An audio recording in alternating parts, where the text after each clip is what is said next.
হচ্ছে যে এনসিপি এবং জামায়াতে ইসলামী আসলে নির্বাচন চায় না, সেজন্য যত রাজনৈতিক কার্যক্রমই আপনারা করেন না, এইটার শেষ জায়গাটা হচ্ছে আপনারা নির্বাচন চান না। প্লিজ আমি একটু আগে আপনাকে বলে নিই, আমার জায়গাটাকে একটু আমি বলে নিই, আপনার প্লিজ এটা বললেন না যে আমরা নির্বাচন চাই, আগে হানা ভোট দেন, আগে স্থানীয় সরকার নির্বাচন দেন, এটা বললেন না। মানে সরকার বদলের নির্বাচন আপনারা চান না, এইটার ব্যাপারে যদি আপনি মতামত দেন যে আসলে জাতীয় নির্বাচন যেটা ভোট দিয়ে আপনারা সংসদে যাবেন, এটা আপনারা চান না কেন? আমি তো সংসদে যাওয়ার জন্য খুব উদ্গ্রীব হয়ে আছি যে যদি নির্বাচিত হই। জি, আর কিন্তু কথা হচ্ছে যে আমাকে তো সেই পরিবেশটা দিতে হবে না। আমি রুলস রেগুলেশন আমার পার্টি আমি জানি না নির্বাচন চাই না এটা কখনো বলছে কিনা। আমরা তো কয়েকটা পূর্ব শর্ত আছে, আমরা যদি আগের নিয়মেই চলি তাহলে আমার অভ্যুত্থানটা দরকার ছিল না। আমরা বলছি নিয়মের কিছু পরিবর্তন করেন না, আমরা নিয়মের পরিবর্তন করতে বলছি, যত দ্রুত নিয়মের পরিবর্তনে আপনারা একমত হবেন তত দ্রুত নির্বাচনটা হবে। আমরা সেই কথা বলি। আমরা যখন হচ্ছে আপনি ধরেন হচ্ছে বিএনপি 31 দফার মধ্যে পরপর 2বার প্রধানমন্ত্রী হবে, আমি এটা কয়েকবার করছিলাম, পরপর 2বার। আমি খুবই নিজেও বিএনপির প্রত্যেকটা প্রোগ্রামে যেতাম। পরপর 2বারের বেশি প্রধানমন্ত্রী হবে এটা ছিল না। সকল রাজনৈতিক দলের সাথে বসার পরে বিএনপি যখন 31 দফা তৈরি করলো 2022 সাল কি 23 সালে, তখন ছিল হচ্ছে 2বারের বেশি প্রধানমন্ত্রী কেউ প্রধানমন্ত্রী হবে না, এই বিষয়টাই ছিল। কিন্তু যখন হচ্ছে আপনার ঐক্যমত কমিশনের আলোচনায় গেল, বিএনপি সেখানে পল্টে নিল। বিএনপি বললো না হচ্ছে পরপর 2বার।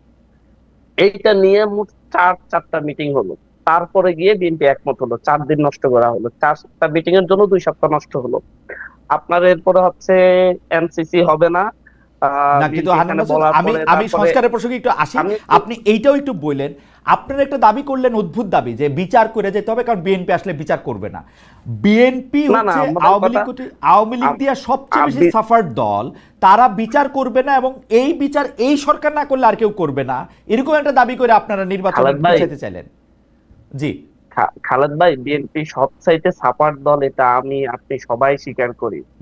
বাট তৃণমূল থেকে শুরু করে সব জায়গায় আওয়ামী লীগের লোকজনকে টানার জন্য এবং হচ্ছে আওয়ামী লীগের বর্তমানে যারা হচ্ছে চেয়ারম্যানশিপ আছে তাদেরকে এলাকায় এলাকায় শেল্টার দিয়ে ইউনিয়ন পরিষদের সকল সুবিধা কারা নিচ্ছে? এনসিপিও কিছু কিছু নিচ্ছে। এনসিপির কাছে যারা আসতেছে তারা এনসিপিও নিচ্ছে। আপনার আমি তালিকা দিব না এনসিপি কোন কোন আওয়ামী লীগের নেতা কর্মীদের সুবিধা দিচ্ছে, আপনি চাইলে আমি আপনাকে দিব না। হতে পারে এনসিপি তো আওয়ামী লীগ দ্বারা সবচাইতে দল না, আমি যেটা আপনাকে বলতেছি। বিএনপি কিন্তু আওয়ামী লীগ দ্বারা সবচাইতে নির্যাতিত দল, কিন্তু আওয়ামী লীগ নিষিদ্ধের ব্যাপারে বিএনপির আগ্রহ ছিল না, বিএনপি চাই না। এখনো বলতেছে না তো, দল নিষিদ্ধের ব্যাপারে তো আরেকটা দলের আগ্রহ থাকতে পারে না। আপনাদের দলের যাকে মাস্টারমাইন্ড হিসেবে পরিচয় করে দেওয়া হয়েছিল, সেই মাহফুজ সাহেবও কিন্তু প্রথম থেকে বলছিলেন আওয়ামী লীগ যেভাবে জামাতকে ডিল করছে সেভাবে আওয়ামী লীগকে ডিল করা আমাদের উচিত না। ডক্টর মোহাম্মদ ইউনূস অন্তত 3টা বড় বড় সাক্ষাৎকারে বলেছিলেন আওয়ামী লীগ তিনি নিষিদ্ধ করতে চান না। খালেদ ভাই, আমরা এখনো বলছি যে হচ্ছে আওয়ামী লীগকে জামাতকে যেভাবে ডিল করা হয়েছে, আওয়ামী লীগকে যদি একইভাবে ডিল করা হয় দেশের সহনশীলতা রাজনীতি থাকবে না।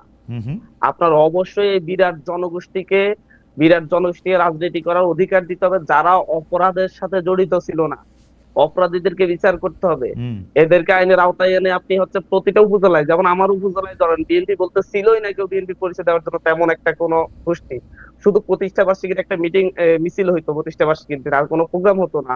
সেই সবাই আওয়ামী লীগ ছিল, এখন আমি সবাই এলাকা থেকে বের করে দিয়ে রাজনীতি হবে?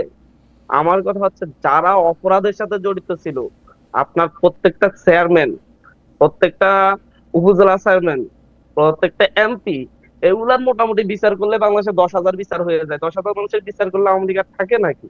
কিন্তু সেটা তো হচ্ছে না। এদেরকে আইনের আওতায় আনা হচ্ছে না। আপনি 10,000 মানুষের জনাব হারুন মাসুদ 10,000 মানুষের বিচার সম্পর্কে মানে বিচারটা কি করতে হবে? সম্পন্ন করতে হবে, শুরু করতে হবে, কি করতে হবে? না, মামলা দিতে হবে?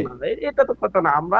আমরা একটা অগ্রগতি দেখতে চাচ্ছি, অন্তত শেখ হাসিনা সহ কয়েকজনের রায় দেখতে চাচ্ছি। শেখ হাসিনা, আপনি কি মনে করেন যে শেখ হাসিনার পক্ষে যে মামলা হবে সে রায় দেওয়াটা 4-5 বছরের মধ্যে সম্ভব?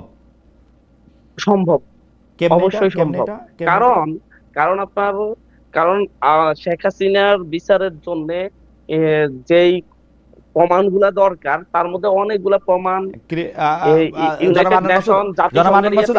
আপনি অনেক বড় রাজনৈতিক নেতা, কিন্তু আমি আপনাকে আসলে বাংলাদেশের ফৌজদারি কার্যবিধি আর দণ্ডবিধিটা যে অবস্থায় আছে সেই অবস্থায় আপনি ভাই এই জন্য তো দুটো ট্রাইব্যুনাল করা হয়েছে, দ্রুত বিচার ট্রাইব্যুনাল করে রে ভাই, দ্রুত বিচার ট্রাইব্যুনাল কইরাই, দ্রুত বিচার ট্রাইব্যুনাল করলো আপনাকে তার মধ্যে সাক্ষী নিতে হবে, সাক্ষ্য প্রমাণ নিতে হবে, এবং সেই দ্রুত বিচার ট্রাইব্যুনালের উপরেও একটা এপিলেট কোর্ট আছে, সেই এপিলেট কোর্টে গিয়ে আপনার আমি বিচার বিচার নিম্ন আমরা বলছি বিচারের, আমরা বলি যে হচ্ছে বিচার অগ্রগতি দেখতে চাচ্ছি, রায় দেখতে চাচ্ছি, নিম্ন আদালত থেকে রায় আসার পরে আপিল বিভাগে যাবে, হাইকোর্টে যাবে, রায় দেখতে চাচ্ছেন, রায়ের জন্য তো আচ্ছা আমি আমার মনে হয় যে আপনাদের দলেও অনেক আইন কানুনের লোক আছেন, তাদের সাথে একটু কথা বলেন আপনি। ট্রাইব্যুনাল দ্বিতীয় ট্রাইব্যুনালকে এখনো কার্যকর করে নাই সরকার। আমরা যে অনীহা অনিচ্ছা দেখি, এটা নিয়ে তো আমরা উদ্বেগ, আমরা মানে হচ্ছে খুব আতঙ্কিত, কারণ সরকারের 2-3টা ট্রাইব্যুনাল করে বিচারগুলো তো দ্রুত করতে পারে, একটা ট্রাইব্যুনাল করে সে এরপর সেকেন্ড ট্রাইব্যুনাল করতে সেটাকেও ভালোভাবে কার্যকর করে নাই। আমরা বলছি না যে হচ্ছে নির্বাচন হতে হবে না, নির্বাচন হওয়ার জন্য কিছু আমরা মৌলিক শর্ত দিছি, আমরা বলি নাই যে সবাই ফাঁসিতে ঝুলাই দিয়ে তারপর নির্বাচন, আমরা হচ্ছে বিচার অগ্রগতি দেখতে চাচ্ছি। আপনারা কোনো অগ্রগতি দেখতে পাচ্ছেন না এখন পর্যন্ত? না, আমরা অগ্রগতি দেখতে পাচ্ছি না এখন পর্যন্ত সেই পরিমাণে। 1 বছর হয়ে গেছে, সাক্ষ্য গ্রহণ শুরু হয়নি, মানে কি আমরা এটাকে সাক্ষ্য গ্রহণের আগে মানে এখন মুশকিলটা হলো আপনারা যখন আমি এটা বলবো যে সাক্ষ্য গ্রহণের আগে যে আইন কানুনের প্রসিডিওর লাগে, তখন আপনারা বলবেন আমরা বিপ্লবী সরকার, বিপ্লব তো আইন কানুন মাইনা হয় নাই। কিন্তু এখন বিচার যদি আপনি আইন কানুন মাইনা করেন, তাহলে আইনের অগ্রগতি দেখতে চাচ্ছি। আপনার আওয়ামী লীগের কিছু মৌলিক বিচার ছাড়া, অগ্রগতি ছাড়া আপনি নির্বাচন দেওয়াটা প্রতারণা হবে। আমরা বলছি যে হচ্ছে সংস্কার, যে আমার নির্বাচনের জন্য যে ফিল্ড দরকার সেই ফিল্ডটা দেন। আপনি তো আমার একজন কর্মী, আমার মিছিলে আসলে দেখি যে আওয়ামী লীগ যেভাবে বাড়িতে ফেরার পর হুমকি দামকি দিত, গায়ে হাত তুলতে, এটা অহরহ করতেছে। আমি কিভাবে এই নির্বাচনে যাবো? আমি তো দেখছি পরিবেশটা একই, আমি দেখতেছি আমি প্রচারণা।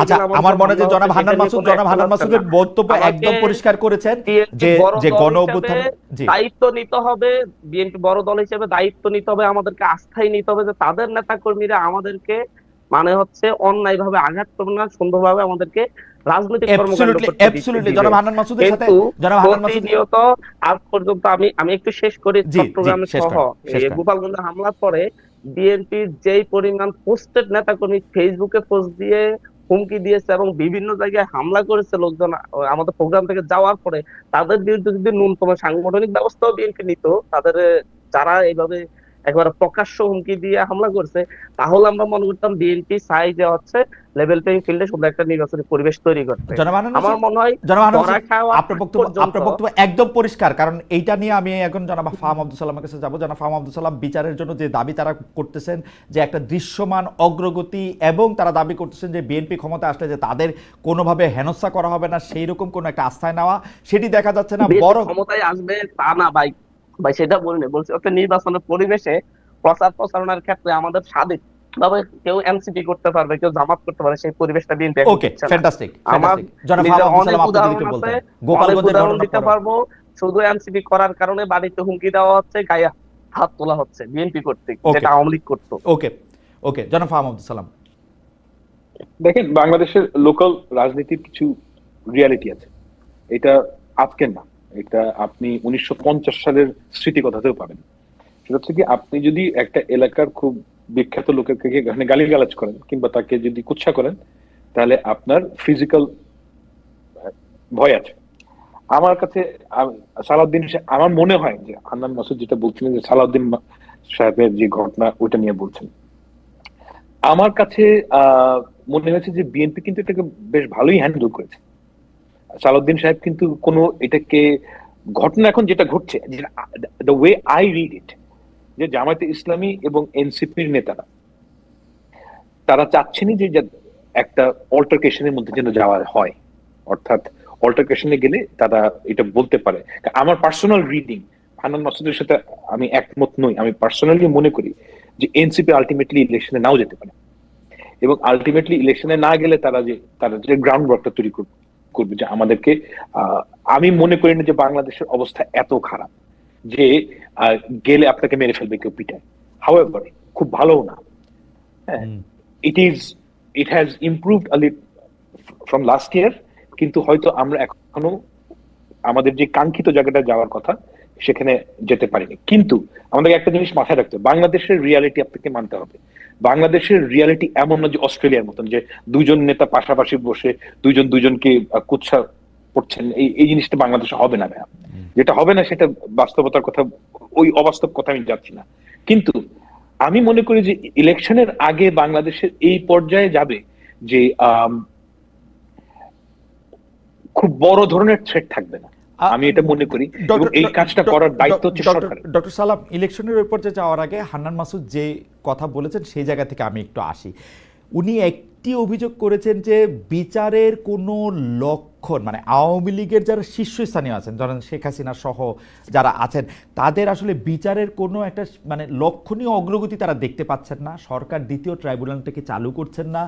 এইটার কি কারণ বলে আপনারা মনে করেন, যে মানে কেন সরকার এটা আসলে করতেছে না? এক, আর দুই হচ্ছে যে আওয়ামী লীগকে নিষিদ্ধ করার ব্যাপারে বা আওয়ামী লীগকে নিষিদ্ধ করার ব্যাপারে এনসিপি যত সিরিয়াস, এনসিপি যতটা নিজেদের ভুক্তভোগী মনে করে, বিএনপি তার উল্টা দিকের পথে কেন আছে? বিএনপি কেন মনে করে না যে আওয়ামী লীগকে নিষিদ্ধ? আমি প্রথম কোশ্চেন উত্তরটা খুব সহজ।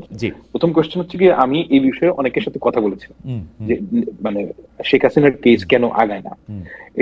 এটা সবচেয়ে বড় কারণ হচ্ছে কি, যারা তদন্ত করবে এই ধরনের পুলিশ অফিসার ছিল না। কোয়াইট সিম্পলি আপনি পুলিশের লেয়ার বাই লেয়ার হচ্ছে আওয়ামী লীগের লোক, এদেরকে যখন সরায় ফেলা হয়েছে তখন আপনি দেখবেন যে যারা বিএনপি পন্থী কিংবা আপনি হোয়াট এভার প্রফেশনাল অফিসার যারাই কি বলেন, তারা 15 বছর ধরে তদন্ত করেন। তারা সবাই ওই ওএসডি হয়েছিল 15 বছর ধরে। এখন তারা মানে আপনি প্রফেশনালি যদি 15 বছর একটা কাজ না করেন, আপনার তো কোনো প্রফেশনাল ডেভেলপমেন্ট হয় না। তারা ওই কাজটাই ভুলে গেছে। প্রথম দিকে প্রথম 3-4 মাস দিস ওয়াজ অ্যান ইস্যু, তো এই কারণে তারা তদন্ত কাজ আগাতে পারেনি। তো আর বাংলাদেশে আপনারা আমরা সবাই জানি যে ইনস্টিটিউশন গুলো ধ্বংস হয়ে গেছে, তো ওই কারণে আপনার প্রথম দিকে তদন্তের গতি খুবই মন্থর ছিল, এবং that is the reality we are dealing with. এই কারণে হাসিনার ব্যাপারে যেটা দৃশ্যমান অগ্রগতি সেটা দেখা যাচ্ছে না। ওকে, হচ্ছে নাম্বার 1 কোশ্চেন। আর নাম্বার 2 হচ্ছে আওয়ামী লীগ নিষিদ্ধের ব্যাপারে বিএনপির এক ধরনের রিল্যাক্টেন্ট অবস্থান, আওয়ামী লীগের লোকদেরকে নিয়ে রাজনীতি করার ব্যাপারে বিএনপির একটা চাওয়া। না না না, আওয়ামী লীগকে নিষিদ্ধ, আচ্ছা আমি আপনার একটা বাস্তবতার কথা বলি। আওয়ামী লীগকে যদি আপনি নিষিদ্ধ করেন বলে, আপনার কি মনে হয় যে এই ক্ষমতাটা একটা সরকারের থাকা উচিত কিংবা পার্লামেন্টের থাকা উচিত? আমার তো মনে হয় যে একটা পার্লামেন্টের এই ক্ষমতাটা থাকা উচিত না। আপনি তার যে কোনো ইন্ডিভিজুয়ালের বিচার করবেন, এবং এটা করতেই হবে। আওয়ামী লীগের প্রত্যেকটা অপরাধের বিচার করতে হবে, কিন্তু আপনি যদি অ্যাজ এ পার্টি একটা জিনিসকে ব্যান করেন, আপনার কোনো এই প্রেসিডেন্সটা ক্রিয়েট করে 15 বছর পর অন্য কোনো পার্টিকে যদি ব্যান করা হয়, আপনি এটা কোনো গ্যারান্টি দিতে পারবেন? খুব বাজে প্রেসিডেন্স একটা পলিটিক্যাল পার্টি যদি আপনি ব্যান করেন। সেকেন্ড কোয়েশ্চেন হচ্ছে কি, I can guarantee this, I have mate a lot of people like this. আমাদের যারা ফরেন পার্টনার এখনই তারা করছে, তখন আরো ফুল থ্রটলে করবে। যে আপনি যদি তাকে নিষিদ্ধ করেন, পরের দিনই আমেরিকা, ইইউ এসে বলবে যে তোমরা নিষিদ্ধ করলে, যখনই আপনার একটা আইএমএফ এর লোন লাগবে, কোনো কিছু লাগবে, বলবে যে এই নিষিদ্ধ উঠাও। এখন সমস্যাটা কি আপনি দেখেন, বিএনপি যদি তখন ওই বাটে পড়ে যদি এই নিষিদ্ধ উঠাতে চায়, এনসিপি বলবে দোসর, জামাত ইসলামী বলবে এরা হচ্ছে গিয়ে দোসর। It's a big problem. এর থেকে অনেক বেটার হচ্ছে যে আপনি নিষিদ্ধ না করে তার প্রত্যেকটা লোকের বিচার করতে পারবেন। আপনি যদি প্রত্যেকটা লোকের বিচার করেন টপ লেভেলের, আওয়ামী লীগ বলে তো কোনো দল থাকবে না। আর যেটা হান্নান মাসুদ বললেন যে লোয়ার লেভেলের লোকেরা বিএনপি হয়ে যাচ্ছে, তার আগে তো উনি নিজেই বললেন যে যারা আওয়ামী লীগের লোয়ার লেভেলের অপারেটিভ, তাদেরকে তো আপনাকে রাজনীতির মধ্যে ফেরাতে হবে, তাদের তো রাজনীতি করার রাইট আছে। এখন একটা ধরেন ছোট লেভেলে Awami League, that is the reality we are dealing with, যে তারা তো নাই হয়ে যাবে না, তারা হয় এনসিপি তে নাহলে জামাতে। আমি আজকেই দেখছিলাম একটা ছেলে যে আগে ছাত্রলীগ করতো, এখন শিবির হয়ে গেছে। এটাই হচ্ছে কি বাংলাদেশের বাস্তবতা। এই ঘটনাটা ঘটবে, তো ওই ঘটনাটা তো আপনাকে একসেপ্ট করতেই হবে, মানে এছাড়া তার আপনার কোনো ওয়ে নাই। আপনি কি লক্ষ লক্ষ লোকের বিচার করবেন? এটা পসিবল না। তো লো লেভেলের যারা অপারেটিং, তারা অবশ্যই এনসিপি, বিএনপি, জামাতে সাথে ভিড়বে।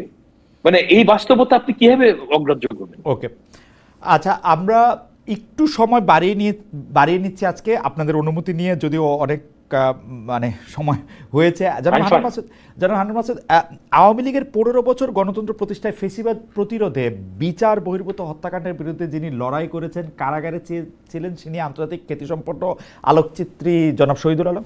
তিনি একটি জুলাই আন্দোলনের বড় যোদ্ধা, তিনি একজন। অবশ্যই ফেসবুকে তিনি একটি ছবি পোস্ট করেছেন যেখানে তিনি বলছেন, একটি ইংরেজিতে লেখা, যার বাংলা অনেকটা এরকম: এই অন্তর্বর্তী সরকার আসলে অন্তর্বর্তী সরকার নয়, এটা মূলত ডানপন্থী শক্তির একটি কোয়ালিশন সরকার। আমাদের প্রশ্ন, এই যে ডানপন্থী, এইটার সাথে আপনি আসলে একমত কিনা?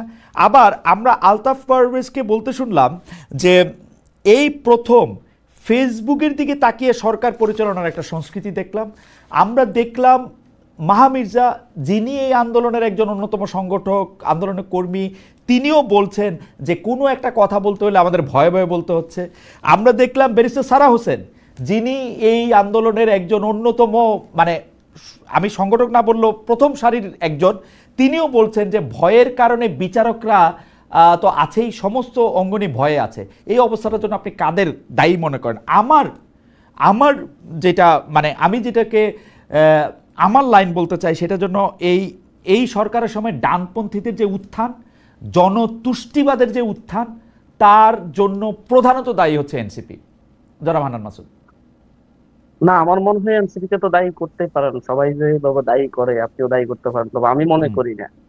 বাট শহীদুল ভাই, সারা হোসেন, সারাফার সাথে আমি একমত হতে পারি না, তবে বাকিদের কথার সাথে আমি একমত।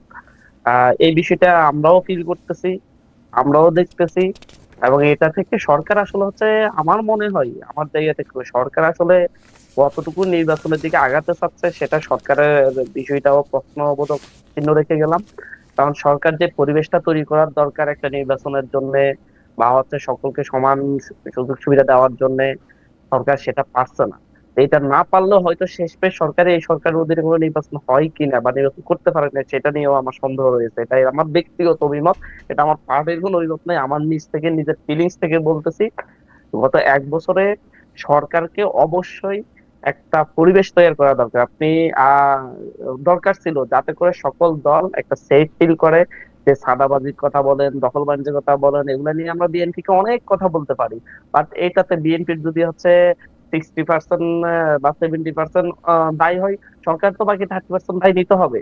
সরকারে বসে আছে, সরকারের নাকে চলে যায়, মানুষ হত্যা করে চলে যায়। হান্নান মাসুদ, এটা আসলে মানে আপনারা যখন কথা বলেন তখন কি আসলে এইটা মনে রাখেন, 4জন লোককে ছাড়াতে চলে গেলেন, মুসলেকাদের নিয়ে আসলেন, এই প্রেসিডেন্স গুলি তো আপনারা তৈরি করলেন হান্নান মাসুদ, সারা বাংলাদেশের সবার নেতা আপনারা, এই প্রেসিডেন্স আপনারা তৈরি করলেন। আপনাদের অন্য নেতারা অন্য প্রেসিডেন্স তৈরি করলো, বললে আবার আপনারা রাগ হয়ে যান, কিন্তু করলেন তো এগুলি আপনারা। আপনার কথাটা কেটে আসছে, আমরা বুঝতে পারিনি। হান্নান মাসুদ, আপনার সাথে কিন্তু আমি একমত। আপনি আমাকে একটু বলছেন যে আপনারা কিন্তু রাজনৈতিক দল না করলেও আমাদের সবার নেতা, কিন্তু আপনারা একটা গণঅভ্যুত্থান নেতা, কিন্তু আপনারা কি প্রেসিডেন্স তৈরি করলেন? কয়েকদিন আগে তো আপনি নিজেই থানায় গিয়ে 4জন লোককে ছুটিয়ে নিয়ে আসছেন মুচলেকা দিয়ে, যারা অন্য একটা জায়গায় চাঁদাবাজি করতে গেছিল। দেখেন যে হচ্ছে এই বিষয়টা নিয়ে অলরেডি আমার পার্টির পক্ষ থেকে আমাকে শোকজ করা হয়েছিল, থেকে করা হয়েছিল, এটা রিপ্লাই দেয়া এবং হচ্ছে সবকিছু একটা তদন্ত হয়ে এটা বের হয়ে আসছে। আমি সেখানে ওদেরকে ছাড়াতে যাই নাই, আমাকে সেখানে প্রশাসনের কাছ থেকে হেল্প চাওয়া হয়েছিল। সেখানে নিচে শিক্ষার্থীরা ভিড় করছিল, শিক্ষার্থী বলতে হচ্ছে তাদের বিভিন্ন সমর্থকরা, যেখানে তারা এটা হ্যান্ডেল করতে পারছিল না, হ্যান্ডেলের সুবিধাটা আমাকে ডাকছিল। এবং সেখানে যাওয়ার পরে আমি, কেন এটা বিচ্ছিন্ন ঘটনা জানেন? আপনি পুরো হাতিয়াতে, আপনি এখন সবচেয়ে বড়, আমি এটাকে কি বলবো, সবচেয়ে বড় মাতবর কাজী। আপনি অনেক বিচার করেন, আপনার কাছে অনেক লোক আসে, আমি এটা পজিটিভ অর্থে বলতেছি, কিন্তু মাতবর কোনো খারাপ শব্দ না। আপনি এটা করতেছেন, কিন্তু আপনার সাথে পরামর্শ করে টিএনও, আপনার সাথে টিএনও 2 বেলা পরামর্শ করে, অথবা আপনি টিএনওকে 2 বেলা ফোন করেন, এটা কি মিথ্যা? এটা মিথ্যা। কারণ ইউনো আছে, যারা আছে আপনি জিজ্ঞাসা করতে পারেন। আমি মনে হয় গত 3 মাসে 2 বার কথা বলছি কিনা সন্দেহ আছে ওনার সাথে। তাও হচ্ছে এবং হচ্ছে বিচারের কথা বলেন, ভাইয়া বলেন, আমি আজ পর্যন্ত একটা বিচার সালিশও করি নাই আমি নিজে ব্যক্তিগত ভাবে। এবং হচ্ছে এটা আপনি একটু খোঁজ নিয়ে দেখতে পারেন, অনেক কথাই আপনাদের কাছে যাই এবং আমি স্পষ্ট। তার মানে এগুলি মিথ্যা, তাই তো? ইউনো বলেন, ইউনোর সাথে আমার গত 3 মাসে 2 বার কথা হয়েছে হয়তোবা, সর্বোচ্চ গেলে এর বাইরে না। আর সরকারি অন্য কর্মকর্তাদের সঙ্গে এবং সরকারি অন্য কর্মকর্তাদের সাথেও আমার তেমন কোনো কথা হয় না। আপনি এটা নিয়ে নিজের পক্ষ থেকে ঠিকানা টিভি থেকে বা খোঁজ খবর নিয়ে দেখতে পারেন। তেমন কোনো আপনাকে অনেক ধন্যবাদ। এটা আপনি বলছেন আমি মেইনলি যাদের সাথে কথা বলি, হচ্ছে উপরের লেভেলের যারা থাকেন, যেমন ধরুন হচ্ছে আপনার আমার বিভিন্ন উন্নয়নমূলক কাজগুলা নিয়ে আমি অনেক বেশি দৌড়াই, তাদের সাথে একটু কথা হয়। উপরের লেভেল বলতে প্রশাসনিক কাজে কখনো ডিসিএসপি দের যেমন না ডিসিএসপিও না, আমি এটা যেমন ধরুন হচ্ছে কাদের সাথে কথা হয় আমি বলছি যে হচ্ছে আমার এই যে পানি উন্নয়ন বোর্ড থেকে আমাদের ইয়ার সাথে কথা, সচিব বা উপদেষ্টা তাদের সাথে কথা বলি। ও আচ্ছা, মানে আপনি সচিব বা উপদেষ্টার সঙ্গে আপনি কথা বলেন, ঠিক আছে। আমি এইবার বুঝতে পারতেছি, কারণ আপনার বিরুদ্ধে যে অভিযোগ যে সেইটা হচ্ছে যে আপনি সরকারের উচ্চ পর্যায়ের সাথে কথা বলেন, তা আমি ভেবে নিয়েছিলাম যে আপনি ডিসিএসপির সাথে কথা বলেন। এটা আপনি পরিষ্কার করলেন যে আপনি আসলে সচিব পর্যায়ের লোকদের সাথে কথা বলেন, সচিব, চিফ ইঞ্জিনিয়ার, তাদের সাথে। অভ্যুত্থান পরবর্তী যারা হচ্ছে আপনার আমাদের মানে উপদেষ্টারাই আমাদেরকে ওন করবে, এর বাইরে কেউ ওন করার কথা না। এবং আমার যখন হচ্ছে আমার দ্বীপের অনেকগুলো ইস্যু নিয়ে আমাকে কথা বলতে হয়, ফেরি নিয়ে আমি, এবং হচ্ছে নদী ভাঙ্গন নিয়ে একটা বড় প্রজেক্ট আমি ওনাদের সাথে কথা বলে নিয়েছি। এই প্রক্রিয়াগুলো নিয়ে ওনারা ছাড়া ওনাদের সাথে কথা না বলে এটা আদায় করা সম্ভব না আর কি। ওকে, আমি জনাব ফাহাম আব্দুল সালাম, আমি আপনার কাছ থেকে একটু মূল্যায়নের জায়গা থেকে একটু জানতে চাইবো, যেহেতু এটা শেষ প্রসঙ্গ। আচ্ছা খালেদ ভাই, আমি এখানে আরেকটা কথা, আমি আসবো আবার হান্নান মাসুদ, আবার আসবো আপনার কাছে শেষ পর্যন্ত আসবো।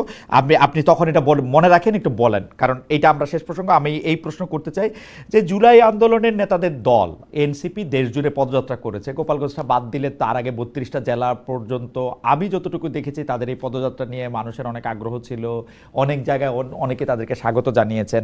আপনার পর্যবেক্ষণ কি নতুন রাজনৈতিক দল হিসেবে এনসিপি যে পদযাত্রা করেছে, মানুষের কাছে গিয়েছে, কাঁঠাল ভেঙে খেয়েছে, নদীতে লাফ দিয়েছে, আমার কাছে মনে হচ্ছে অনেক সাধারণ জনগণ তাদেরকে অনেক ভালোবাসাও তারা পেয়েছে, এইটাকে আপনি আসলে কিভাবে দেখছেন?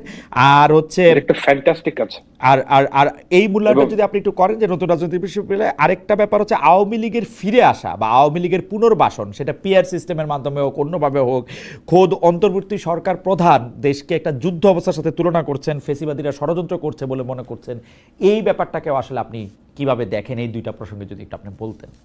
প্রথমত আমি হচ্ছে গিয়ে এনসিপির খুব বড় শুভাকাঙ্ক্ষী, কারণ এনসিপির যত নেতা প্রত্যেকে আমার ছোট ভাই, এবং আমি তাদের প্রতি ডিপ গ্র্যাটিটিউড আছে। কারণ আমরা শেখ হাসিনার যেই জুলুম এখান থেকে বের হওয়ার জন্য আমার এই ছোট ভাইরা এই দেশকে নেতৃত্ব দিয়েছে।